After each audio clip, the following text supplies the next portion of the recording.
আত্মহত্যা প্রবণতা অনেক বেশি। পর্নোগ্রাফি হচ্ছে এক ধরনের বিজনেস। রেপ থেকে শুরু করে নারীর উপর ভায়োলেন্স বা শিশুর উপর ভায়োলেন্স, কিছু রিলস আমরা দেখতে পাই যে খুবই অশ্লীল রিলস। হ্যাঁ। ক্ষমতা থাকলে আমরা বিচার পাই। একটা মেয়ে দেখে চাকরি নিতে গেলে সে হচ্ছে ওইখানে সেক্সুয়াল হ্যারাসমেন্টের শিকার হচ্ছে। দর্শক, স্বাগত জানাচ্ছি কালের কণ্ঠের বিশেষ পডকাস্ট মনোমানুষ। আপনাদের সাথে রয়েছি আমি জেনিসিয়া বর্ণ, এবং আজকে আমাদের সাথে অতিথি হিসেবে রয়েছেন ডক্টর ইমদাদুল হক তালুকদার, নর্থ সাউথ বিশ্ববিদ্যালয়ের সাইকোলজির সহকারী অধ্যাপক এবং মানসিক স্বাস্থ্য বিশেষজ্ঞ। আপনাকে স্বাগত জানাচ্ছি। ধন্যবাদ। অনেকদিন যাবতই ভাবছিলাম, আমরা সবাই ভাবছিলাম যে আমাদের এমন কিছু বিষয় নিয়ে কথা বলা উচিত যেগুলো আসলে আমাদের সমাজে এখন যে অপরাধ প্রবণতা বাড়ছে, সহিংসতা বৃদ্ধি পাচ্ছে এবং বিভেদ, ক্ষোভ এগুলো বৃদ্ধি পেয়েই যাচ্ছে। তো এসব বিষয় নিয়ে আমরা অনেকদিন ধরেই কথা বলতে চাচ্ছিলাম, কিন্তু খুব রিসেন্টলি আমরা বেশ কয়েকটি ঘটনা দেখেছি। আপনি নিশ্চয়ই জানেন যে রামিসা নামের একটি শিশুর সাথে একটি নৃশংস ঘটনা ঘটেছে। এর আগে আমরা দেখেছি আমাদের একজন মাগুরার শিশু আসিয়ার সাথে একটি নৃশংস ঘটনা ঘটেছে, এবং গতকাল আরও একটি খবর আমরা দেখেছি যে একটি ধর্মীয় শিক্ষা প্রতিষ্ঠানে সেখানে একজন শিশুকে মেরে তার লাশ ঝুলিয়ে রাখা হয়েছে। এসব বিষয় আসলে আমাদেরকে মানসিকভাবে খুবই অশান্তি দিচ্ছিল। আমরা ফিল করলাম যে আমাদের আপনার মতো কারোর সাথে কথা বলা উচিত। সেই জায়গা থেকে আপনাকে আমরা আমন্ত্রণ জানিয়েছি। আশা করছি পুরো অনুষ্ঠান জুড়ে আপনার কাছ থেকে আমরা অনেক তথ্য বের করে আনতে পারবো এবং আমাদের দর্শকদের সামনে উপস্থাপন করতে পারবো, যাতে তারা আসলে সচেতন হতে পারেন।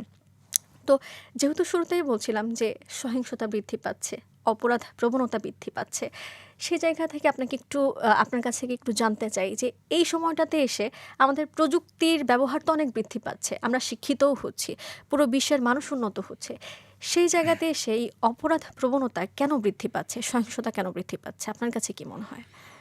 ধন্যবাদ। ধন্যবাদ জানাচ্ছি কালের কণ্ঠকে, আপনাকে এবং দর্শকরা যারা শুনছেন সবাইকে। আসলে প্রযুক্তির বিষয়টা অবশ্যই আমাদের সাথে সাংঘর্ষিক কোনো ইস্যু নয়, কিন্তু আমরা যদি প্রযুক্তির বিকাশের সাথে সাথে এটা ভুলে যাই যে প্রযুক্তির পেছনে যারা আছে, অর্থাৎ প্রযুক্তিটি যারা প্রয়োগ করছেন, প্রযুক্তিটি যারা নিয়ন্ত্রণ করছেন, তারা কিন্তু মানুষ। এবং তাদের একটা গুরুত্বপূর্ণ বিষয় হচ্ছে তাদের মন আছে। অর্থাৎ মানুষ তার মন দিয়ে, মগজ দিয়ে, বিবেক দিয়ে, তার মানসিকতা দিয়ে কিন্তু এই প্রযুক্তিগুলোকে তৈরি করা থেকে শুরু করে সেগুলোকে ব্যবহার পর্যন্ত মানুষই করছে। তার মানে প্রযুক্তির উৎকর্ষতা আমাদের সভ্যতার জন্য অবশ্যই গুরুত্বপূর্ণ, কিন্তু তার চেয়ে গুরুত্বপূর্ণ হচ্ছে আমরা সেটিকে কিভাবে ব্যবহার করছি। তো সেই জায়গা থেকে আমরা দেখতে পাই যে প্রযুক্তির অপব্যবহার অনেক বেশি, এবং শিক্ষার যে বিকাশ, এটার সাথে প্রযুক্তির আসলে যে সিনক্রোনাইজেশনের জায়গাটা, সেটি হয়তো আমাদের সোসাইটিতে ওভাবে হচ্ছে না।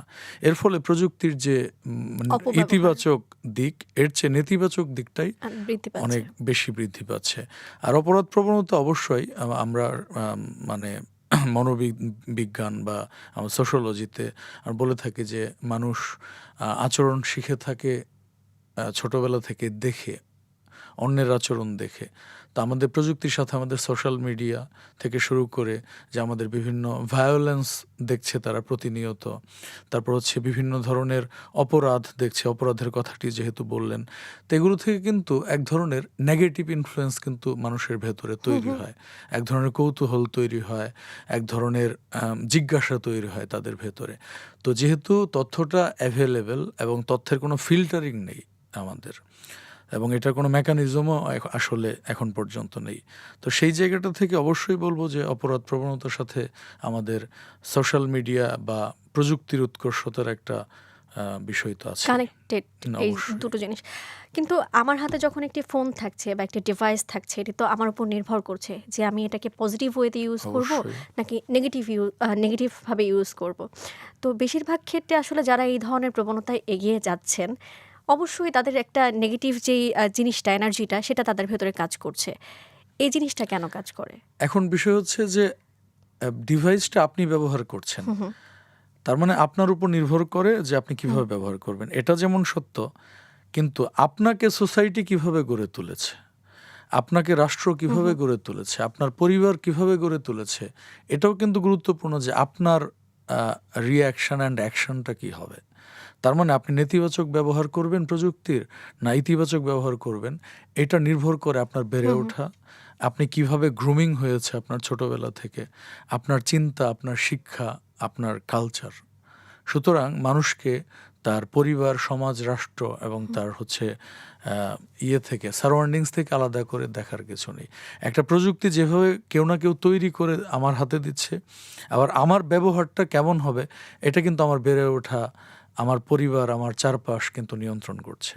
তো এটা গুরুত্বপূর্ণ যে প্রযুক্তির ব্যবহার তখনই ইতিবাচক হবে যখন আমার সোসাইটি, আমার রাষ্ট্র, আমার পরিবার আমাকে সেই ইতিবাচক মনোভাব নিয়ে আমাকে গড়ে তুলবে এবং আমার ভেতরে ওই শিক্ষাটা প্রদান করবে। জি।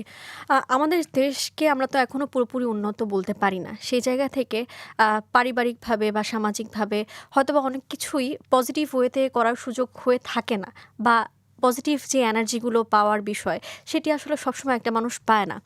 তো সামাজিক কথা বাদ দিলাম বা পারিবারিক বিষয়টা একটু দূরে রেখে যদি আমি বলি রাষ্ট্রের কথা, রাষ্ট্রের আসলে মানসিক সমস্যা নিয়ে কাজ করার কোন কোন জায়গাগুলো আছে যে এই সমস্যাগুলো এইভাবে সমাধান করা যাবে, বা কোন কোন পদ্ধতিগুলো অবলম্বন করলে এই ধরনের অ্যাক্টিভিটিস আসলে কমে যাবে? হ্যাঁ, খুবই গুরুত্বপূর্ণ প্রশ্ন। আমরা জানি যে আমরা বিভিন্ন ধরনের ইঞ্জিনিয়ারিংয়ের আমরা সেক্টর বলে থাকি, যে কম্পিউটার ইঞ্জিনিয়ারিং, তারপর হচ্ছে আমাদের হচ্ছে এনভায়রনমেন্টাল ইঞ্জিনিয়ারিং, তারপর হচ্ছে সিভিল ইঞ্জিনিয়ার, আর্কিটেক্ট। তো ইঞ্জিনিয়ারিংয়ের আরেকটা বড় পার্ট আছে যেটা রাষ্ট্র করে থাকে আমাদের, বিশেষ করে উন্নত বিশ্বে। এটা সবচেয়ে সুন্দর মডেল হচ্ছে নর্ডিক কান্ট্রি, যেটাকে আমরা বলি সোশ্যাল ইঞ্জিনিয়ারিং। তো আমাদের রাষ্ট্রের যে অন্যতম একটি দায়িত্ব হচ্ছে মানুষের বিহেভিয়ার, অর্থাৎ তার আচরণকে পজিটিভ ধারার দিকে প্রবাহিত করার একটা দায়িত্ব রাষ্ট্রের আছে। এবং আমরা যেভাবে প্রযুক্তির ইঞ্জিনিয়ারিং করে থাকি, তেমনিভাবে মানুষের ইঞ্জিনিয়ারিংয়ের জন্য যে সমস্ত মানববিদ্যা প্রয়োজন, সেটা রাষ্ট্রীয়ভাবে স্বীকৃতি এবং সেটাকে রাষ্ট্রের পলিসির সাথে ইন্টিগ্রেট করাটা এখন সময়ের দাবি। এটার উদাহরণ হতে পারে যে রাষ্ট্র কি করতে পারে। যেমন আমাদের এখন পর্যন্ত কিন্তু আমাদের শিক্ষা ব্যবস্থায় মানসিক স্বাস্থ্য অথবা যে প্যারেন্টিং বা তাদের শেপিং, একটা বাচ্চার যে আচরণ বা বিহেভিয়ারাল শেপিং, সেটির কিন্তু কোনো ইন্টিগ্রেটেড মেকানিজম নেই। প্রাথমিক এবং মাধ্যমিকে নেই। কোনো কিন্তু আমরা শিক্ষা কিন্তু কোনো আবার স্তরে নেই। বিশ্ববিদ্যালয়ে গেলে দেখি যে যারা বিবিএতে পড়ছেন বা যারা অন্যান্য সাবজেক্ট ডিপার্টমেন্টে পড়ছেন, তাদের কিন্তু এরকম একটা কোর্স থাকে যে তারা ওপেন ইলেকটিভ করতে পারে। আপনি নিজেও সেই কোর্স নিয়ে থাকেন, সেখানে শেখার ব্যবস্থা থাকে। তাহলে এই প্রাথমিকে বা এই মাধ্যমিকে সব জায়গাতে কি এই সাবজেক্টটি আসলে ইনক্লুড করলে একটা ভালো রেজাল্ট পাওয়া যাবে এরকম কিছু? আমি আপনার সাথে সম্পূর্ণ দ্বিমত পোষণ করছি যে হায়ার এডুকেশনে আছে। এটা আপনি যে বিশ্ববিদ্যালয়ে পড়েছেন বা আমি যে বিশ্ববিদ্যালয়ে পড়াই, সেই জায়গাতে হয়তো আছে, কিন্তু এটা রাষ্ট্রের পলিসি কিনা, এটা কিন্তু বিশ্ববিদ্যালয়ের ইন্ডিপেন্ডেন্ট পলিসি। কিন্তু আমাদের রাষ্ট্রীয় একটা পলিসি থাকা প্রয়োজন। কিছুদিন আগে যেমন আমরা কাজ করলাম, ইউনেস্কো ইউজিসি সম্মিলিতভাবে একটা মানসিক স্বাস্থ্যের সাপোর্টের একটা মডেল তৈরি করেছে, যে জুলাই পরবর্তী সময়ে বা অস্থিরতার যুগে, কোভিড পরবর্তী সময়ে যে বিশ্ববিদ্যালয়ের ছাত্রদের ভেতরে যে মানসিক অস্থিরতা দেখা দিয়েছে, সেটা একটা মডেলিং। আমিও সেখানে কিন্তু সেই মডেলিং ডেভেলপমেন্টে ছিলাম ইউনেস্কো ইউজিসির সাথে। তো কিন্তু বিষয়টা হচ্ছে যে এই বিচ্ছিন্নতার জায়গাটা, যে আমাদের মতো রাষ্ট্রে শুধু পাইলটিং হয়, হয়তো কয়েকটা ইউনিভার্সিটিতে হচ্ছে, কয়েকটা স্কুলে হচ্ছে। তো এরকম বিচ্ছিন্নভাবে না করে যে মানসিক স্বাস্থ্য নীতি আছে আমাদের, তারপর হচ্ছে মানসিক স্বাস্থ্য আইন আছে, তারপরে আমাদের সোশ্যাল ইস্যুগুলোকে অ্যাড্রেস করার আইন আছে, কিন্তু অনেক পলিসি আছে। কিন্তু আমাদের স্কুল সিস্টেমে যে স্কুল সাইকোলজির জায়গাটা, যে স্কুলের যে বাচ্চাদের ভেতরে তার মানসিক শেপিংটাকে মানে স্বাস্থ্যকর উপায়ে তাকে চ্যানেল আপ করা বা বড় করে তোলা, এটা শুরু হতে হবে প্রাইমারি থেকে মাধ্যমিক হয়ে এটা হায়ার এডুকেশন পর্যন্ত একটা অভিন্ন সিস্টেম থাকতে হবে। বিচ্ছিন্নভাবে করে কিন্তু কোনো লাভ হবে না। আচ্ছা, যেহেতু শিক্ষা প্রতিষ্ঠান নিয়ে কথা বললামই, তাহলে একটা প্রশ্ন রাখি যে শিক্ষা প্রতিষ্ঠানেও কিন্তু শিশুরা নিপীড়নের শিকার হয়। আপনিও জানেন, আমিও জানি এবং দেশের মানুষও জানে। যেখানে আসলে একটা শিশু শিক্ষা নিতে যাচ্ছে, ভবিষ্যৎ গড়ার জন্য যাচ্ছে, সেখান থেকে নিপীড়নের বিষয়টি আসলে কেমন, মানে একটা শিশুর তো ভবিষ্যতের যে দিনগুলো সেগুলোর উপর একটা বড় প্রভাব ফেলছে। তাহলে স্কুল পর্যায়ে বা শিক্ষা প্রতিষ্ঠান পর্যায়ে এগুলো বন্ধ করা যাচ্ছে না কেন? আচ্ছা, এইটা সবচেয়ে আলোচিত বিষয় এখন। দুটো বিষয় আলোচিত। একটা হচ্ছে যে শিক্ষার ভেতরে হচ্ছে ধর্মীয় শিক্ষা প্রতিষ্ঠানগুলো নিয়ে এখন অনেক বেশি আলোচনা হচ্ছে। অনেক ভায়োলেন্সের হুম, শিকার হুম। হচ্ছে শিক্ষার্থীরা, অন্যান্য শিক্ষা প্রতিষ্ঠানেও হয়তো হচ্ছে। তো সেই জায়গাটা থেকে যদি আমরা বলি যে আমাদের টার্গেট কারা বা ভায়োলেন্সের শিকার কারা হচ্ছে বাচ্চারা, শিশুরা। হ্যাঁ, শিশুরা। তো আপনি দেখবেন যে যেকোনো ধরনের অস্থিতিশীল পরিস্থিতিতে, যেমন যুদ্ধের সময়, হুম, হুম। তারপর মহামারীর সময়, বা যেকোনো ধরনের অর্থনৈতিক মন্দার সময়, এই ধরনের যখন কোনো ইস্যু তৈরি হয় বা কনফ্লিক্ট, গৃহযুদ্ধের সময়, তো তখন কিন্তু সবচেয়ে প্রথমে যে শ্রেণীটি ভায়োলেন্সের শিকার হয় সেটি হচ্ছে নারী এবং শিশু। শিশুরা।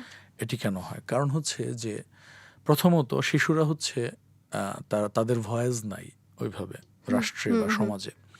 তো তারা হচ্ছে খুব সহজেই তাদের উপর আমাদের যে নিত্যদিনের ক্ষোভ, রাগ, হতাশা, অপ্রাপ্তি, তারপর হচ্ছে আমরা কিন্তু যারা পারপিট্রেটর অর্থাৎ যারা এই ভায়োলেন্সগুলো করছেন, হুম, হুম। তারাও কিন্তু সমাজ থেকে বিচ্ছিন্ন কেউ না। তাদেরও হুম, হতাশার জায়গা আছে। হুম। তারাও হয়তো কোনো না কোনোভাবে ট্রমাটাইজড।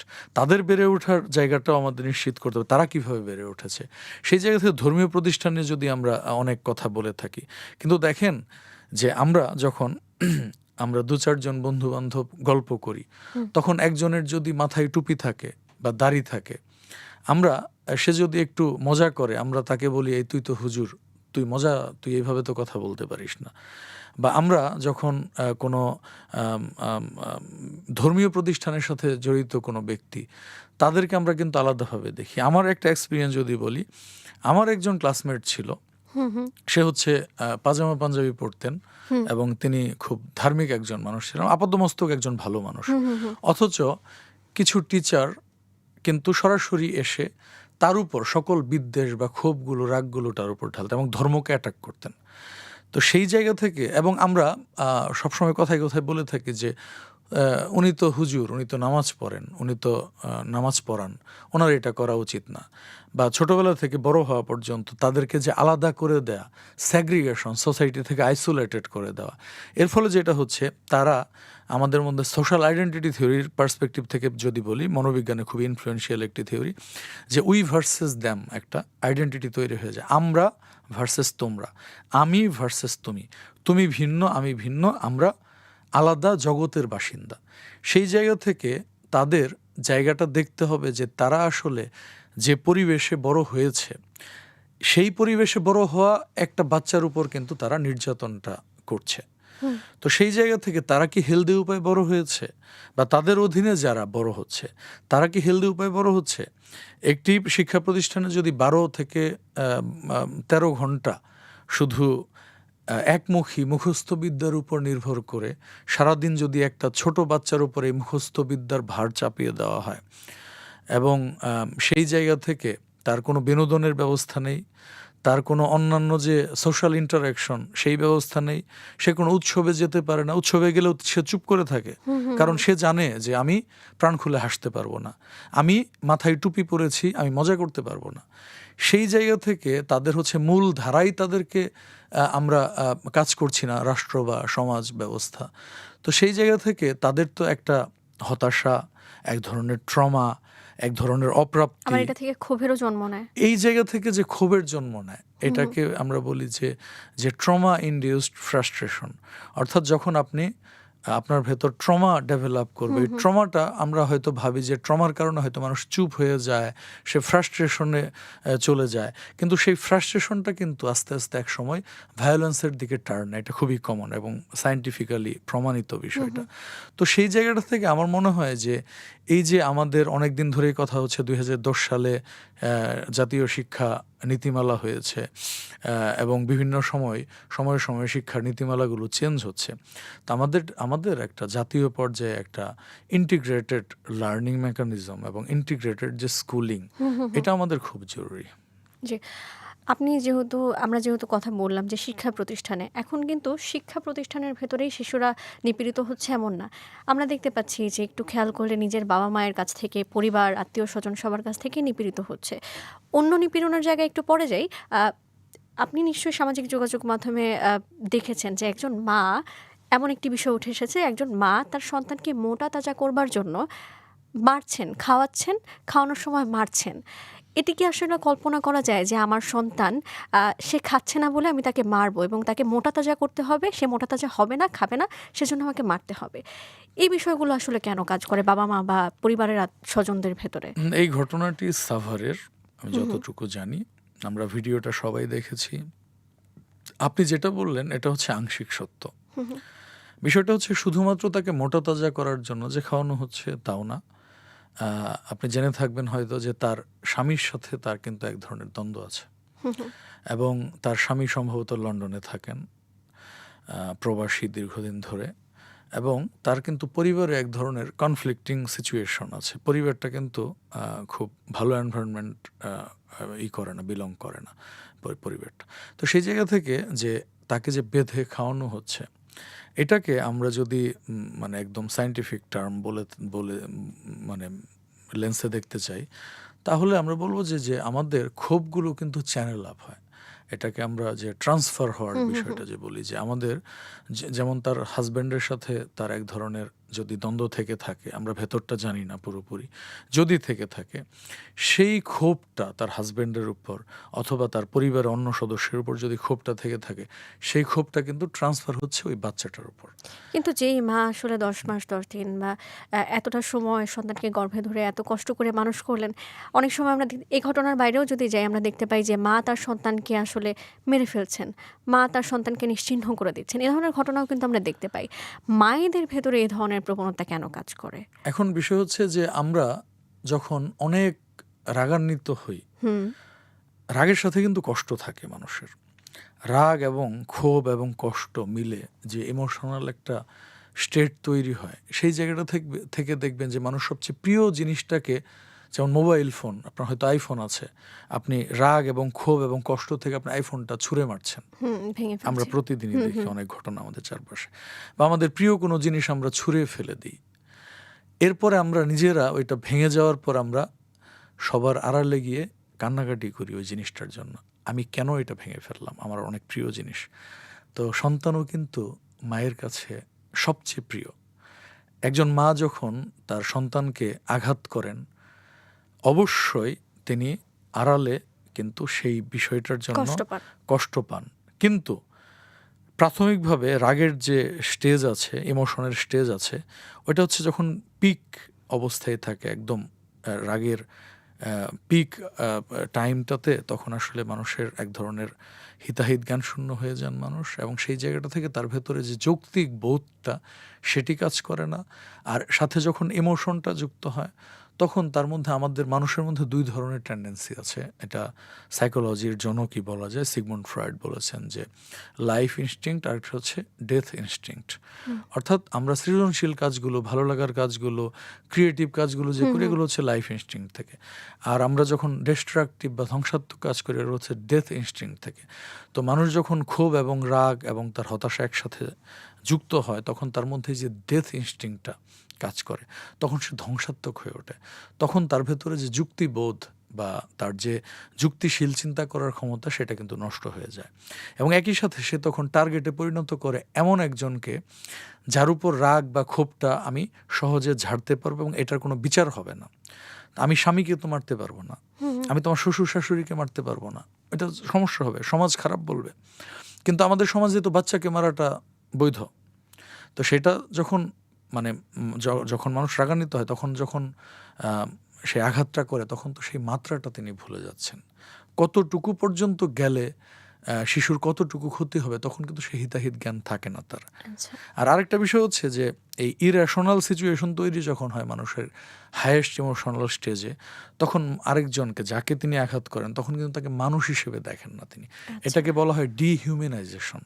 অর্থাৎ যে আমরা তাকে একটা অবজেক্ট হিসেবে দেখি, একটা বস্তু হিসেবে দেখি, তার উপর আমরা রাগ ঝাড়ছি। তখন তো আমি আমার বাস্তব জগতে নাই। এই জায়গা থেকে মূলত হুম, এই হুম, হুম। ঘটনাগুলো না, ঘটে। বাবা-মার জায়গা থেকে যেহেতু একটু প্রশ্ন করলাম, আরেকটু আমি যুক্ত করতেই চাই এই জায়গাটাতে। আ এখনকার দিনে এক্সট্রা ম্যারিটাল অ্যাফেয়ার্স অনেক বেশি বেড়ে যাচ্ছে। এবং আমরা অনেক দেখতে পাচ্ছি যে বাবা-মায়ের এক্সট্রা ম্যারিটাল অ্যাফেয়ার্স এর কারণে বা এই যে পরকীয়া ধরনের ঘটনার কারণে সন্তানরা অনেক বেশি সাফার করছেন। হ্যাঁ? অনেকে মৃত্যুর কোলে ঢলে পড়ছে বলা যায়। অনেকে হতাশাগ্রস্ত হচ্ছে সন্তানরা। তো সেই জায়গাটাতে একটু আপনার কাছে জানতে চাই এই যে এখনকার দিনে এই এক্সট্রা ম্যারিটাল অ্যাফেয়ার্স কেন বেড়ে যাচ্ছে ডে বাই ডে? প্রথমত এক্সট্রা ম্যারিটাল অ্যাফেয়ার্সটা ২ কারণে হয়। হুম, একটা হচ্ছে যে কিছু মানুষ হচ্ছে মানে তার জেনেটিক কোডিং বা তার হচ্ছে পার্সোনালিটির ভেতরে বিল্ট ইন এক ধরনের টেন্ডেন্সি থাকে। আর আরেক ধরনের মানুষ হচ্ছে সিচুয়েশনাল, মানে পলিগ্যামাস যেটাকে বলি আর কি। তো এই বহুগামিতার যে বিষয়টা, তো সিচুয়েশনাল পলিগ্যামির জায়গা থেকে যদি আলোচনা করতে হবে আমাদের বিষয়টা, যদি আলোচনা করি যে আপনি প্রশ্ন করেছেন যে হুম। এখন কেন বেড়ে যাচ্ছে, তো সেই জায়গাটা থেকে আমাদের পরিসংখ্যান নেই বাংলাদেশের, উন্নত বিশ্বের বা অনেক দেশেরই আছে। তো সেই জায়গা থেকে যদি বলি যে আমাদের অবশ্যই আগের দিনে চিঠি লিখতে হতো, সেই চিঠিটা প্রিয়জনের কাছে পৌঁছাতো, সেই যে একটা এক ধরনের আবেগ, অপেক্ষা, ভালোবাসা। আবেগ, ভালোবাসা, সে অপেক্ষার জায়গাটি নষ্ট হয়ে গেছে। এখন আমরা এক ক্লিকে হোয়াটসঅ্যাপ মেসেঞ্জারে আমরা আমার প্রিয়জনকে পেয়ে যাচ্ছি। আমাদের বিভিন্ন সাজেশন আসছে, যে কাউকে ভালো লেগে যাচ্ছে ভালো হঠাৎ লেগে করে। যাচ্ছে। তার চেয়ে বড় ব্যাপার ভালো লেগে যাওয়া না, ভালো লাগানো হচ্ছে। আচ্ছা। কে লাগাচ্ছে? আমাদের মেটা, আমাদের যে আইটি জায়ান্টগুলো আছে গুগল, হুম, হুম, হুম। সেই জায়গাতে কিন্তু এআই খুব সূক্ষ্মভাবে মানুষের, এটাকে আমরা বলি নিউরো মার্কেটিং, অর্থাৎ মানুষের মস্তিষ্কের যে প্যাটার্নিং, বিহেভিয়ারাল প্যাটার্ন, সেটাকে ল্যাবে কিন্তু গবেষণা করা হয়। আচ্ছা। সেই গবেষণা থেকে মানুষকে ম্যাপিং করা হয় আচরণকে, এবং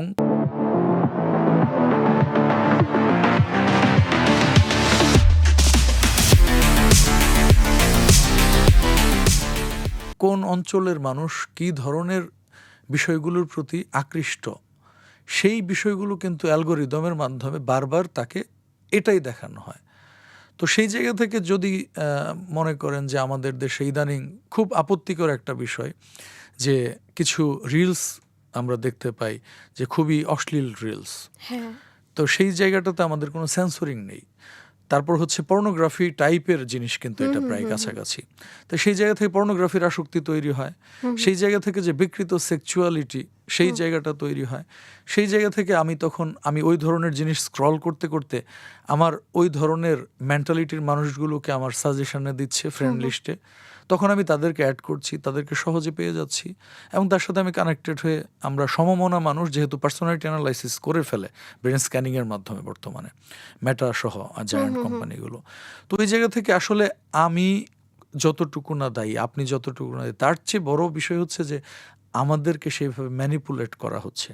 যদি এক কথাই বলি যে হ্যাঁ, আধুনিক প্রযুক্তির উৎকর্ষের পাশাপাশি আমাদের এই যে এক্সট্রা ম্যারিটাল অ্যাফেয়ার, সেটি বেড়ে যাচ্ছে, কারণগুলো এগুলোই, এবং সেটা রাষ্ট্রের দায় আছে অবশ্যই সেটাকে সেন্সরিং করা। আচ্ছা, আপনি যেহেতু পর্নোগ্রাফির কথা বললেন, এই বিষয়ে একটু কথা বলতে চাই।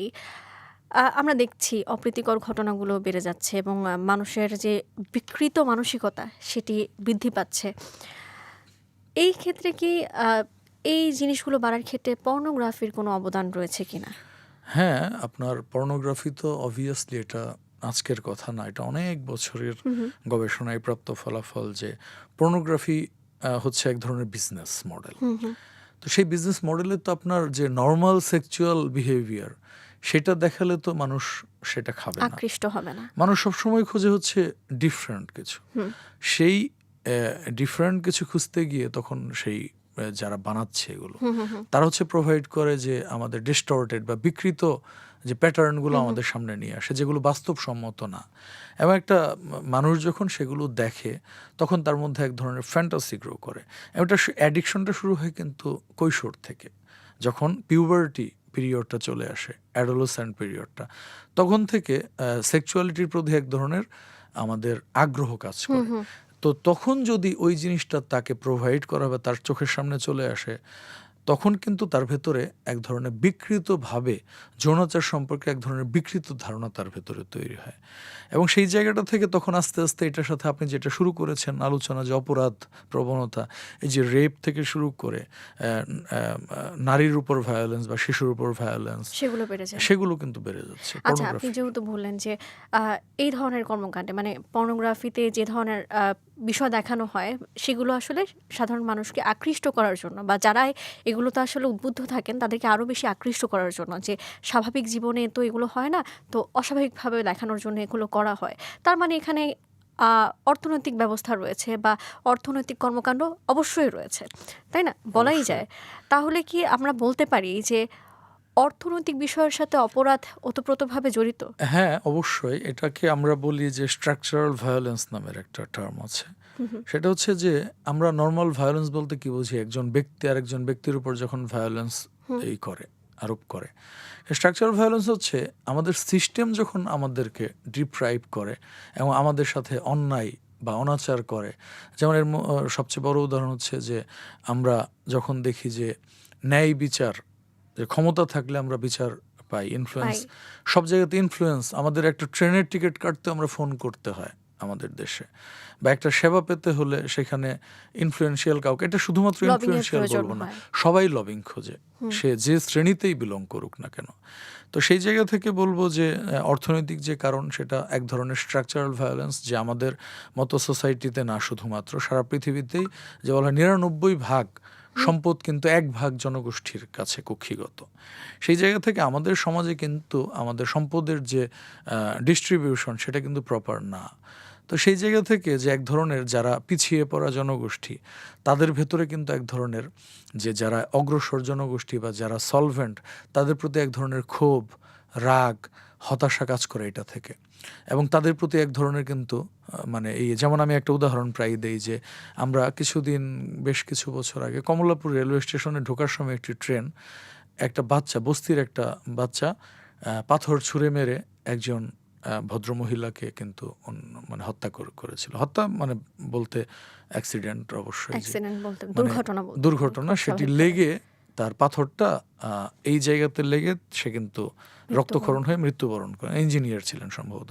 এবং এই ধরনের ঘটনা ট্রেনে কিন্তু স্টোন নিক্ষেপ করার ঘটনা আমরা প্রায়ই দেখে থাকি। প্রায়ই দেখি, এবং শুধুমাত্র হ্যাঁ, শিশুরা না, প্রাপ্তবয়স্করাও এই কাজটি করে প্রাপ্তবয়স্করা। থাকেন। তো এইটাকে আমরা ডিফারেন্ট লেন্সে যদি দেখি যে যে আমরা দুইটা সিনারিও, ট্রেনের ভেতরে একটা জগৎ, নিচে যে পাশে বস্তি রেল লাইনের দুই পাশে, সেটা আরেকটা পৃথিবী। তো সেই পৃথিবীর মানুষ যারা বস্তিতে বসবাস করছে, তারা ওই ট্রেনের পৃথিবীটাকে দেখছে প্রসপারাস পৃথিবী, উন্নত বিশ্ব। আমরা বাংলাদেশ থেকে যেমন আমেরিকাকে দেখি, ইউরোপকে দেখি, তারা মনে করছে তারা ভালো আছে, আমার পেটে ক্ষুধা, সমাজ আমাকে নিপীড়িত করছে, স্ট্রাকচারাল ভায়োলেন্স, হুম, হুম, হুম। যে তারা ভালো আছে আমি ভালো নেই, আমার উপর বৈষম্য করা হচ্ছে। এই অবচেতন মন থেকেই মানুষ যেটা করে, ওই জায়গা থেকে পাথরটা নিক্ষেপ করে। সে কি ব্যক্তির উপর পাথরটা নিক্ষেপ করছে? না, সে সিস্টেমকে পাথরটা ছুঁড়ে মারছে, সে এই ব্যবধানটাকে সে পাথর নিক্ষেপ করছে। সেই জায়গা থেকে কিন্তু ভায়োলেন্সটা কোনো ব্যক্তির উপর যাচ্ছে। তার মানে আপনি যেটা বললেন যে অর্থনৈতিক কারণ অনেক গুরুত্বপূর্ণ একটি ফ্যাক্টর আমাদের ভায়োলেন্ট বিহেভিয়ার বা আমাদের ডেভিয়েট হওয়ার যে হুম, হুম। বিকৃত রুচিবোধ ডেভেলপ করার ক্ষেত্রে। এবং এই জায়গা থেকে আমি একটা জিনিস অবশ্যই অ্যাড্রেস করতে চাই যে এখন যে রিলসগুলোর কথা বললাম, যে বিকৃত রুচি সম্পন্ন রিলস, এগুলো কিন্তু অর্থনৈতিক ক্রাইসিসের জায়গা থেকে অনেকে, আমি ব্যক্তিগতভাবে আমাদের যে গবেষণা বা আমাদের যে এক্সপোজার এই সমস্ত মানুষের সাথে, এই সোসাইটির সাথে, সেটা থেকে অভিজ্ঞতালব্ধ জ্ঞান থেকে বলছি, এখানে বড় একটা ফ্যাক্টর ইকোনমিক ফ্যাক্টর কাজ করে। যখন একটা মেয়ে দেখে চাকরি নিতে গেলে সে হচ্ছে ওইখানে সেক্সুয়াল হ্যারাসমেন্টের হ্যারাসমেন্টের শিকার শিকার হচ্ছে, হচ্ছে। তারপর চাকরি করা অবস্থায় সেক্সুয়াল হ্যারাসমেন্টের শিকার হচ্ছে, তারপর হচ্ছে সব জায়গায় ডিপ্রাইভড হচ্ছে, সোসাইটি তাকে সে বিয়ে করতে পারছে না, পড়াশোনা ঠিকমতো কমপ্লিট করতে পারছে না, তারপর হচ্ছে রিলেশনশিপ ভেঙে যাচ্ছে। সেই জায়গা থেকে সে হতাশ হয়ে তাকে রাষ্ট্র বা শিক্ষা ব্যবস্থা ওইভাবে গড়ে তুলেনি, তাকে ইনকাম করার ক্যাপাসিটি বিল্ড আপ করে দেওয়া হয়নি রাষ্ট্র বা সোসাইটি থেকে। সেই জায়গা থেকে সে তখন কিন্তু বিপথে যাওয়ার একটা বিষয়, টেন্ডেন্সি তার ভেতরে চলে আসে। এবং আমরা সেই পথেই ধাবিত হই যে পথে সহজে আমরা ইনকাম করতে পারি। তো সবকিছুর পেছনে অর্থনৈতিক আচ্ছা, বিষয়। এই সব সিচুয়েশন যদি একটু পাশে রেখে আমরা যদি বলি, এই যে আত্মহননের যে প্রবণতা, এই প্রবণতা আসলে কিভাবে কমানো যায়? যে নতুন একটি প্রজন্ম রয়েছে বা যত প্রজন্মই রয়েছে, আত্মহনন তো খুব ভালো একটি কথা অবশ্যই নয়, আমাদের কাম্য নয়। তো আত্মহনন একটি পরিবারকে ধ্বংস করে দেয়, যে কোনো দুর্ঘটনা একটি পরিবারকে ধ্বংস করে দেয়। এই জায়গাটা থেকে সরে আসার উপায় কি? বা একটা মানুষ কোন ধরনের চিন্তাভাবনা রাখলে তার ভেতরে এই প্রবণতা আসলে কখনোই জন্মাবে না, বা জন্মালেও হয়তোবা মুছে যাবে? আত্মহত্যার যে বিষয়টি, সেটি হচ্ছে যে আমাদের স্ট্যাটিস্টিক্স যেটি বলে হুম, যে আমাদের তরুণ প্রজন্ম হুম, এবং হচ্ছে যারা হচ্ছে বয়সন্ধিকালে হুম, যারা হুম। অবস্থান করছে, সেই বয়সটাতে আত্মহত্যা প্রবণতা অনেক বেশি। আচ্ছা। তার মানে হচ্ছে আবারও সেই একই জিনিসে চলে আসে যে আমাদের বেড়ে ওঠার জায়গাটা, হুম, আমাদের সেফ অ্যান্ড সিকিউরড শৈশব নিশ্চিত করতে হবে বাচ্চাদের। তারপরে হচ্ছে বাচ্চাদের যে সেফ জোনিং, হুম, হুম, হুম। তারপরে এডুকেশন সিস্টেমে মেন্টাল হেলথকে অ্যাড্রেস করার যে বিষয়টি, ইন্টিগ্রেটেড, বিচ্ছিন্ন না, ন্যাশনাল পলিসি থাকতে হবে এবং ফ্রেমওয়ার্ক থাকতে হবে এবং সেটা ওয়ার্কেবল হতে হবে। তারপর হচ্ছে যে আমাদের প্যারেন্টিংয়ের যে বিষয়টি আমি আগেও বলেছি, অলরেডি অনেক কথা বলে ফেলেছি, জি। যে তারপর হচ্ছে এডুকেট করা। আর পাশাপাশি হচ্ছে যেমন হচ্ছে একটা বড় অংশ আম, যে মাদকের কারণে আমরা একটা গবেষণায় দেখি যে 70% আত্মহত্যা সাথে কোনো না কোনোভাবে প্রত্যক্ষ ও পরোক্ষভাবে মাদক কিন্তু জড়িত। সেই মাদকের শক্তির সাথে আবার সম্পর্ক আছে হচ্ছে আপনার আমাদের যুব সমাজের হতাশা, চাকরি না পাওয়ার হতাশা, আচ্ছা। আনএমপ্লয়মেন্ট, এটা অনেক বড় একটা ইস্যু। তারপর হচ্ছে যখন সে বছরের পর বছর কাজ খুঁজে পাচ্ছে না তার যোগ্যতা অনুযায়ী। একটা কথা একটু বলে রাখি, বেকারত্ব কাকে বলে? আইএলওর একটা সংজ্ঞা আছে। বেকারত্ব কিন্তু কাজ না পাওয়া বেকারত্ব না। বেকারত্ব হচ্ছে আপনার যোগ্যতা অনুযায়ী যে আপনি কাজ না পান, সেটা হচ্ছে বেকারত্ব। আচ্ছা। তো সেই জায়গা থেকে আমাদের লক্ষ লক্ষ তরুণ প্রজন্ম, আজকে আমরা ঢাকা ইউনিভার্সিটির লাইব্রেরি থেকে শুরু করে প্রত্যন্ত অঞ্চলের লাইব্রেরিগুলোতে গেলে দেখতে পাই তারা সাহিত্য পড়ে না, তারা প্রবন্ধ পড়ে না, তারা কবিতা পড়ে না, তারা পড়ে হচ্ছে বিসিএস এর গাইড বই, তারা পড়ে হচ্ছে সাধারণ জ্ঞান, তারা পড়ে হচ্ছে গণিত, তারা পড়ে হচ্ছে আন্তর্জাতিক ইস্যুগুলো পড়ে মুখস্থ কিন্তু করে। এই যে পড়ার যে বিষয়গুলো, এই জিনিসগুলো তো আসলে তারা পারিপার্শ্বিক অবস্থা থেকেই পেয়ে এসেছে। পরিবার হুম। থেকে শুনে এসেছে তোমাকে বিসিএস ক্যাডার হতে হবে। পরিবার থেকে শুনে এসেছে তোমাকে বড় অফিসার হতে হবে, তোমাকে গাড়ি ঘোড়া চড়তে হবে। তো পরিবার থেকে যদি আসলে শেখানো হতো একটা সময় যে, "না বাবা তুমি একটু সাহিত্য পড়ো, না বাবা তুমি একটু উপন্যাস পড়ো।" তাহলে নিশ্চয়ই এমন না, পরিস্থিতির সৃষ্টি পরিবার হতো না। পরিবার তো এটা শেখাবে না। পরিবার কেন শেখাবে না? কারণ হচ্ছে আমরা যদি মাসলোর হায়ারার্কি থিওরি আছে একটা, আমি থিওরিতে যাব না, জাস্ট বলছি যে হুম, উনি খুব চমৎকারভাবে বলেছেন, দেখিয়েছেন যে মানুষের যখন বেসিক নিড ফুলফিল হয়, তখনই সে তার যে হায়ার থিংকিং লেভেল আছে সেগুলো চর্চা করতে পারে। তো একটা আমাদের সোসাইটিতে আমরা বেসিক যে আমাদের নিডগুলো, মৌলিক চাহিদা, সেগুলোই যে সমাজে আমরা নিশ্চিত করতে পারি না, যে পরিবারে নিশ্চিত করতে পারি না, সেখানে সাহিত্য চর্চা বা সুকুমার বৃত্তির চর্চাটা আমরা চিন্তা করতে পারি হুম, না। হুম। সেই জায়গাটা থেকে it should be state induced. আচ্ছা, যারা বাবা-মা হয়েছেন বা বাবা-মা হবেন ভবিষ্যতে, তারা নিশ্চয়ই চাইবেন যে তার সন্তান আ সব বিষয়ে জ্ঞান রাখুক এবং পড়াশুনো করুক। তাদের জন্য একটু জানতে চাই যে আপনি কি ধরনের পরামর্শ দিবেন যে তারা যাতে তাদের সন্তানকে প্রেশারাইজ না করে, তারা যাতে তাদের সন্তানদেরকে একটু শেখায় যে না, সব ধরনের বই পড়া উচিত। এই আগ্রহ তারা সন্তানদের ভেতরে কিভাবে আসলে গড়ে তুলবে?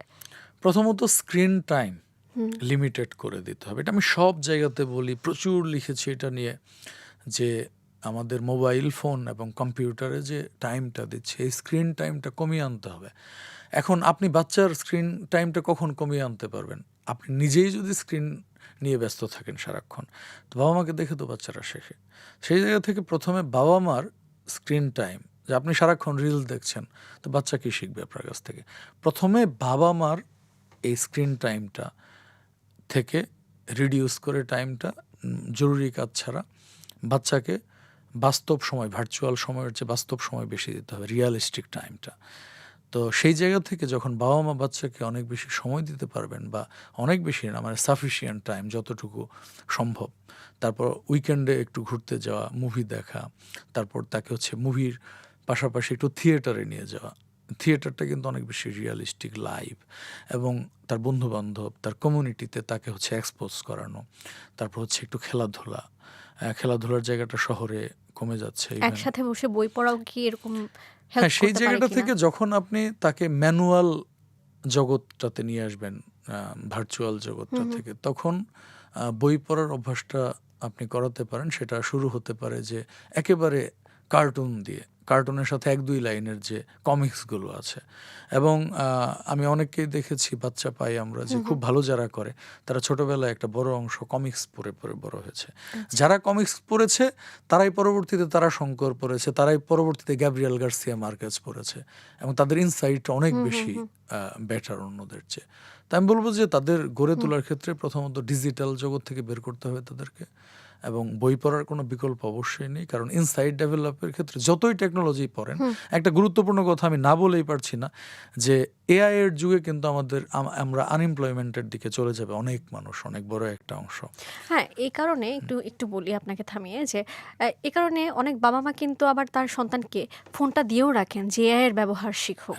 হ্যাঁ, আমি দেখেছি, আমি ব্যক্তিগতভাবে কয়েকজন বাবা-মাকে দেখেছি যে না ওর ফোন নিলে তো আর ও এই বিষয়টা শিখতে পারবে না। শিখতে পারবে। হ্যাঁ, তা ও একটু দেখুক।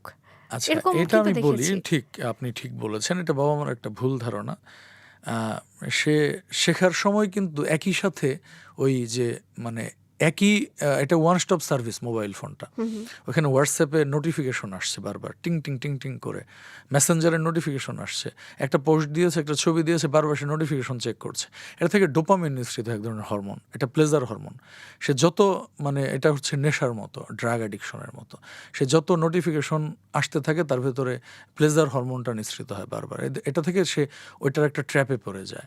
তো এই কিন্তু এটা তো কোনো বাস্তবিক জিনিস না যে কোনটা? একজন আমার ছবিতে একটা লাইক দিল, একজন আমাকে একটা মেসেজ দিল, এটা তো হ্যাঁ, আমার বাস্তব জীবনে কোনো ভূমিকা রাখছে ভূমিকা না। রাখছে না। তাহলে আমার প্লেজারটা কেন হচ্ছে? প্লেজারটা হচ্ছে, কারণ হচ্ছে যে আপনি তো আস্তে আস্তে বাস্তবতা থেকে সরে যাচ্ছেন, আপনার ভার্চুয়াল জগৎটা আস্তে আস্তে রিয়ালিস্টিক হয়ে যাচ্ছে। এখন এআই এর সাথে বাচ্চারা চ্যাট করে, এটা অনেক বাবা মাই জানে না। জেমিনির সাথে চ্যাট করে, তার মন খারাপ থাকলে বলে হাই জেমিনি, আমার মন খারাপ। এআই এর সাথে চ্যাট করে আত্মহননের ঘটনাও কিন্তু ঘটনা আমরা ঘটছে, দেশের বাইরে দেখেছি। ঘটছে। তো সেই জায়গা থেকে আমি যেটা বলবো যে বাবা মার জন্য সবচেয়ে স্ট্রং মেসেজ যেটা এই জায়গাটা থেকে, যে প্রথমত ডেস্কটপের ব্যবহার বাড়িয়ে দেন, এবং সেটা একটু লক্ষ্য করুন, ডেস্কটপটা ভিজিবল জায়গাতে রাখুন, যাতে আপনি যাতায়াত করার সময় মা বাবা যখনই ওই দিক দিয়ে যাতায়াত করেন রুমের সামনে দিয়ে, ডেস্কটপটা স্ক্রিনটা যাতে বড় স্ক্রিন থাকে এবং দেখা যায় এবং তাকে ট্র্যাক করা সহজ হয়। আর দ্বিতীয় বিষয় হচ্ছে ওই ডেস্কটপে যাতে কোনো সোশ্যাল মিডিয়ার কোনো অ্যাপ যাতে না থাকে, কানেক্টেড না থাকে। আর আরেকটা জিনিস সবচেয়ে স্ট্রং মেসেজ যেটা আমি বলছিলাম, যে আর্টিফিশিয়াল ইন্টেলিজেন্সের যুগে যারা হোয়াটসঅ্যাপ, মেসেঞ্জার বা লাইক নিয়ে আছে তারা টিকে থাকবে না, কিন্তু এটা গবেষণা বলছে। টিকে থাকবে যাদের নেতৃত্ব গুণ ডেভেলপ করছে, যাদের হচ্ছে ম্যানেজমেন্ট ক্যাপাসিটি ডেভেলপ করছে, যারা গ্রুপ ওয়ার্কে ভালো, যারা সুন্দর করে কথা বলতে পারে, সোশ্যাল ইন্টারাকশন যে সমস্ত প্রফেশনে বেশি, সেই প্রফেশনগুলো কিন্তু এআই সর্বোচ্চ লেভেলে চলে গেলেও কিন্তু মানুষের রিপ্লেসমেন্ট এই প্রফেশনগুলোতে হবে না। সেই জায়গাগুলোতে বাবা মার প্রতি আমার একটা মানে বার্তা হচ্ছে এটাই, যে আপনার সন্তানকে শুধু স্ক্রিন দিয়ে সেই নেতৃত্ব গুণাবলী, তারপর হচ্ছে সোশ্যাল ইন্টারাকশন, মানুষের সাথে মেশার যোগ্যতা, সমাজে টিকে থাকার জন্য যে হিউম্যান স্কিল, সেটা কি আপনার কম্পিউটার, আপনার মোবাইল ফোন কি সেটা তৈরি করে দিতে পারবে কি না? সেটা মোবাইল ফোন তৈরি করে দিতে পারবে না। আমরা সোশ্যাল মিডিয়া বলি, দিস ইজ আনসোশ্যাল মিডিয়া, এটা আনসোশ্যাল করছে মানুষকে। সেই জায়গাতে বাবা মাকে করজোরে আমার অনুরোধ থাকবে যে আপনারা ভার্চুয়াল জগৎ থেকে যত সম্ভব বের করে এনে তাদেরকে এই ক্যাপাবিলিটি ডেভেলপ করেন। আর এআই শেখা, আধুনিক যে সফটওয়্যার শেখা, আধুনিক যে আইটি স্কিল ডেভেলপ করা, সেটা কোর্স ওয়াইজ, ডোমেইন ওয়াইজ আপনি দেখুন সে আসলে কী শিখছে, সেটা টার্গেটেড লার্নিং করাইতে হবে। র্যান্ডমলি সারাদিন কম্পিউটারের সামনে বসে থাকলেই কিন্তু এআই শেখা যায় না বা আইটি স্কিল শেখা যায় না। টার্গেটেড কোর্স ভিত্তিক বা মডিউল ভিত্তিক তার শিক্ষাটা জরুরি, এবং সেটা বাচ্চাদেরকে ট্র্যাক করতে হবে সে আসলে কী শিখছে। জি। এবার একটু অন্যদিকে যাই। আমরা শুরুতেই বলছিলাম যে সহিংসতা বাড়ছে, নিপীড়নের ঘটনা বাড়ছে। আপনিও অনেকবার বলছিলেন যে নারীরা নিপীড়নের শিকার হয়, শিশুরা নিপীড়নের শিকার হয় বেশি। তো নারী আর শিশুরা সবসময় ভায়োলেন্সের শিকারটা কেন বেশি হয়? আমি ব্যাখ্যা দিয়েছি ইতোমধ্যেই, হ্যাঁ, সেটা হচ্ছে সেটি আবার স্পেসিফিক করে একটু জানতে চাই। তারা নারী শিশুরা হচ্ছে, তারা তো হচ্ছে জাস্টিস সিস্টেমেও তারা হচ্ছে অবদমিত, সোসাইটিতে তারা অবদমিত, তাদের কোনো ভয়েস নেই কোথাও। তো মানুষ যখন রাগ, ক্ষোভ, হতাশ হয়, সেই হতাশাটা নারী আর শিশুদের উপরে প্রজেকশনটা ছড়ায়। করে হচ্ছে দুর্বল জায়গাগুলোতে। যেমন হচ্ছে আমরা দেখি প্রায় খুব সুন্দর উদাহরণ আছে আমাদের সামনে, বাসে আমরা কন্ডাক্টরের উপর চড়া হই বা রিক্সাওয়ালাকে আমরা থাপ্পড় দিতে যাই কেন? আপনি তার যদি কেস অ্যানালাইসিস করেন দেখবেন সে হয়তো বসের ঝাড়ি খেয়ে রাস্তায় নেমেছে। সারাদিন প্রচণ্ড আমাদের ওয়ার্ক প্লেস এনভায়রনমেন্টগুলো খুবই টক্সিক এনভায়রনমেন্ট। তো সেই জায়গাগুলোতে যখন সে অবদমিত হয়, ঝাড়ি খায়, প্রপার টাইমে সে বেতন পাচ্ছে না, সে রিক্সাওয়ালাকে সে থাপ্পড় দিচ্ছে, বাসের কন্ডাক্টরের উপর রাগটা ঝাড়ছে। সেই একই উপায়ে সেই রাগটা কিন্তু প্রজেকশন হচ্ছে তার সন্তানের উপর, তার স্ত্রীর উপর বা এই যে নারী এবং শিশুর উপর তারা হচ্ছে সবচেয়ে অবলা।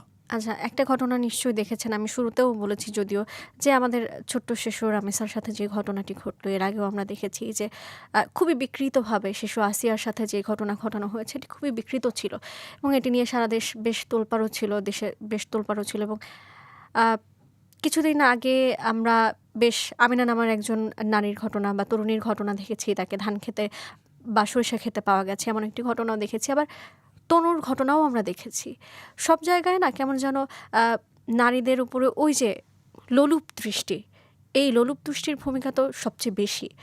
তো বিকৃত মানসিকতার যারা রয়েছেন তাদের মানে আসলে কোন বিষয়গুলো কাজ করে এই জায়গাটাতে? এই জায়গাতে আপনার এই যে ওয়ার্ডিং এর জায়গাটাতে আমি একটু ইয়ে করছি, জোর দিচ্ছি যে বিকৃত মানসিকতা। আমি একমত আপনার সাথে, কিন্তু সেই বিকৃত মানসিকতার মানুষগুলো নিয়ে আমরা কি স্টাডি করেছি কখনো? এফবিআই সম্পর্কে আমরা জানি, এফবিআই ইউএসের, তারা হচ্ছে অপরাধ নিয়ে কাজ করে। পৃথিবীর সবচেয়ে বড় এজেন্সি যদি থাকে সেটা হচ্ছে এফবিআই। ইউরোপের পুলিশিং সিস্টেম বা ক্রিমিনাল ইনভেস্টিগেশন ডিপার্টমেন্টগুলো, অস্ট্রেলিয়া, কানাডা, সারা পৃথিবীতে উন্নত বিশ্বে কিন্তু অপরাধীদের প্রোফাইলিং করা হয়। এবং এফবিআইতে একটা সেলই আছে, ইউনিট আছে, সেটা হচ্ছে ক্রিমিনাল বিহেভিয়ার অ্যানালাইসিস ইউনিট। অর্থাৎ উন্নত বিশ্বে আমি বারবার সরি ফিল করি যে আমরা উন্নত বিশ্ব বলি। উন্নত বিশ্ব বলতে আমরা সভ্য, যে চর্চা হয় যে ইস্যুগুলোতে, শুধু দেশ আমরা সভ্য এভাবে বলতে পারি না, কিন্তু আমরা কিছু বেস্ট প্র্যাকটিস নিয়ে কথা বলি। সেই বেস্ট প্র্যাকটিসের জায়গাটি একটি অন্যতম হচ্ছে যে আমাদের অপরাধীদের প্রোফাইলিং তৈরি করা। আমরা একটা অপরাধী অপরাধ করছে, তাকে আমরা রেগুলার যে জুডিশিয়াল সিস্টেমে তাকে আমরা ট্রায়ালের মাধ্যমে বিচার নিশ্চিত করছি, মানুষ বাহাবা দিচ্ছে, 10-12 বছর পর তার ফাঁসি হয়েছে। কিন্তু এই ইন দ্য মিন টাইম তার উপর কোনো স্টাডি হচ্ছে না। আমাদের অপরাধীরা কেন অপরাধী হয়ে উঠছে তাদের উপর যদি স্টাডি না করা হয়, রামিসার মতো 7 বছরের একটা বাচ্চা যখন ভায়োলেন্সের শিকার হয়, সেই ভায়োলেন্সের শিকার যিনি করেছেন কাজটি, তার বেড়ে ওঠাটা কেমন ছিল, এটা কিন্তু রাষ্ট্রের জানাটা খুব জরুরি। বেস্ট প্র্যাকটিসটা এটাই যে শুধুমাত্র পুলিশ বা জুডিশিয়ারি কিন্তু একা কাজগুলো করে না, সাথে হচ্ছে আপনার ক্রিমিনাল সাইকোলজিস্টরা, ক্রিমিনোলজিস্টরা, তারপর হচ্ছে এই এক্সপার্ট যারা, তারা কিন্তু একই সাথে কাজ করে থাকেন। সেই জায়গাগুলোতে আমার মনে হয় যে আমাদের সমাজে অপরাধ প্রবণতা যেহেতু বেড়ে যাচ্ছে, সেহেতু অপরাধীদের নিয়ে স্টাডি করতে হবে এবং এটার একটা ডেটাবেস তৈরি করতে হবে এবং এটা ট্রেন্ড অ্যানালাইসিস করতে হবে, করে দেখতে হবে যে অপরাধটা কেন হচ্ছে, ওই অপরাধীর বেড়ে ওঠাটা কেমন ছিল, সে কী কারণে সে অপরাধী হয়ে উঠলো। কারণ সে যখন জন্ম নিয়েছে, সে আমার আপনার মতোই কিন্তু হাত পা চোখ মুখ নিয়ে জন্মগ্রহণ করেছে। তারও একটা হয়তো স্বপ্ন ছিল সুন্দর এবং সুস্থ একটি জীবন পাওয়ার। তো সেই জায়গাগুলোতে আমরা লার্নিংয়ের জায়গাটা সেটা হতে হবে এবং সেই লার্নিংগুলো আমাদের রিফ্লেকশন হতে হবে আমাদের এডুকেশন সিস্টেমে, আমাদের ফ্যামিলিতে, আমাদের রাষ্ট্র ব্যবস্থাতে। যে আপনি কিছুক্ষণ আগে বলছিলেন যে আসলে অপরাধ করে বা নৃশংস কোনো ঘটনা ঘটায় তখন সে সামনের যে ব্যক্তির উপর আক্রমণ করে তাকে আসলে বস্তু হিসেবে বিবেচনা করে। তো জানতে চাই, রামিসার ঘটনাটি যদি বলি, যে রামিসার ঘটনাটিতে মূল অপরাধী ছিলেন একজন ব্যক্তি এবং তার সাথে কিন্তু তার স্ত্রীও ছিলেন। তো একজন ব্যক্তি হয়তো বা ওই রামিসার ছোট্ট শরীরকে বস্তু হিসেবে দেখেছেন, তার যে সঙ্গী ছিলেন তার স্ত্রী, তার কাছেও কি ওই একই সময় একই জিনিসই মনে হয়েছে? দুজন মানুষ একসাথে আবেগহীন হয়ে পড়লেন, তাদের কি কোনো আবেগ কাজ করলো না? আচ্ছা, বিষয়টা হচ্ছে যে মানে মব সবচেয়ে আলোচিত ইস্যু। তো এটাও মবের কিন্তু আলাদা একটা সাইকোলজি আছে, অনেক স্টাডি আছে। মানুষ কালেকটিভ বিহেভিয়ার যখন করে, একসাথে অনেকগুলো মানুষ বা একাধিক মানুষ, তখন তার আচরণ একরকম হয়, আর সে যখন সিঙ্গেল ব্যক্তি হিসেবে আচরণ করে তখন এক ধরনের আচরণ হয়। তো এটা হচ্ছে কালেকটিভ বিহেভিয়ারের একটা মানে আউটকাম বলা যায়। যে যখন আমরা যদিও জানি না, বিষয়টি তদন্ত হচ্ছে, তো যদি এমন হয়ে থাকে যে তিনি আসলেই সহায়তা করে থাকেন তার স্বামীকে, সেটা দেখতে হবে যে তার ওই সময়টাকে, যে তার হাজব্যান্ড বা তিনি নিজেও ছিলেন ওইখানে, তার নিজের সেফটির বিষয়টাও হয়তো তিনি চিন্তা করেছেন যে অপরাধের সাথে আমিও হয়তো দায়ী হয়ে পড়তে পারি। সেই জায়গাটা থেকে আমাদের দুইজনের মিলে এই ক্রাইসিস থেকে বেরিয়ে আসতে হবে, এটাকে গুম করতে হবে বা এটাকে ইয়ে করতে হবে। আর দ্বিতীয়ত বিষয় হচ্ছে যে গুরুত্বপূর্ণ ইস্যুটা বলছিলাম, যে মানুষ যখন যে কোনো ধরনের আচরণ করে, তখন তার সাথে থাকা মানুষগুলোর মধ্যে এই বিকৃত মানসিকতা বা যে কোনো ধরনের যে বিকৃত প্র্যাকটিস, সেটা কিন্তু তার ভেতরে ইনফেকশন যেভাবে হয়, আমাদের শারীরিক ইনফেকশন, মানসিকভাবেও কিন্তু এক ধরনের ইনফেকশন ছড়ায়। তো এটা ভালো কাজের ক্ষেত্রেও হয়, খারাপ কাজের ক্ষেত্রেও হয়। যেমন হচ্ছে যখন একজন হাসি কোনো একটা গ্রুপের মধ্যে, তখন দেখবেন যে সবাই হাসা শুরু সবাই করে। হাসছে। তো সাইকোলজিক্যাল ইস্যুটাও এরকমই, যে ভায়োলেন্সের সময় প্রচুর স্টাডি আছে যে তার অপরাধীর সাথে থাকা ব্যক্তিটাও অপরাধ অনেক সময় জড়িয়ে পড়ে, কারণ তখন তার হিতাহিত জ্ঞান শূন্য। ওই অপরাধী যেরকম হিতাহিত জ্ঞান শূন্য হয়ে পড়ে, সেই অপরাধীর সাথে থাকা ব্যক্তিটাও তখন কিংকর্তব্য বিমূঢ় হয়ে পড়ে, এবং তখন এক ধরনের হিপনোসিস টাইপের কাজ করে, সম্মোহন টাইপের। তখন অপরাধী তাকে যে ধরনের ডিরেকশন দেয়, যে দিকে ধাবিত করে, সে জাদুর মতো ম্যাজিক্যাল একটা টাইম তখন তার পার হয়। তখন সে ওই ডিরেকশনগুলো ফলো করে তার একটা সার্ভাইভাল মেকানিজম হিসেবে কাজ করে। তখন ওই অপরাধের জায়গাটা, ওই ধামাচাপা দিয়ে কীভাবে ওখান থেকে বেরিয়ে আসা যাবে, সেই টার্গেটটা তাদের কমন হয়ে পড়ে। একদম শেষ পর্যায়ে রয়েছি। শেষ মুহূর্তে যেই প্রশ্নটি আসলে যোগ করতে চাই বা ছোট করে একটু জানতে চাই, সেটি হলো যারা নিপীড়িত হচ্ছেন বা যাদের প্রতি নৃশংসতা হচ্ছে, তাদের প্রতি, তাদের পরিবারের প্রতি সরকারের কি ধরনের এটা পদক্ষেপ খুবই নেওয়া উচিত? গুরুত্বপূর্ণ। রামিজ স্যার রিসেন্ট যে ঘটনাটা, রামিজ স্যার বড় বোন কিন্তু 10 বছর বয়স, হ্যাঁ, সে এটার প্রত্যক্ষদর্শী। তার বাবা বলছেন যে আমি বিচার চাই না। এই যে আপনার যে ট্রমা কিন্তু ট্রান্সফার হয়।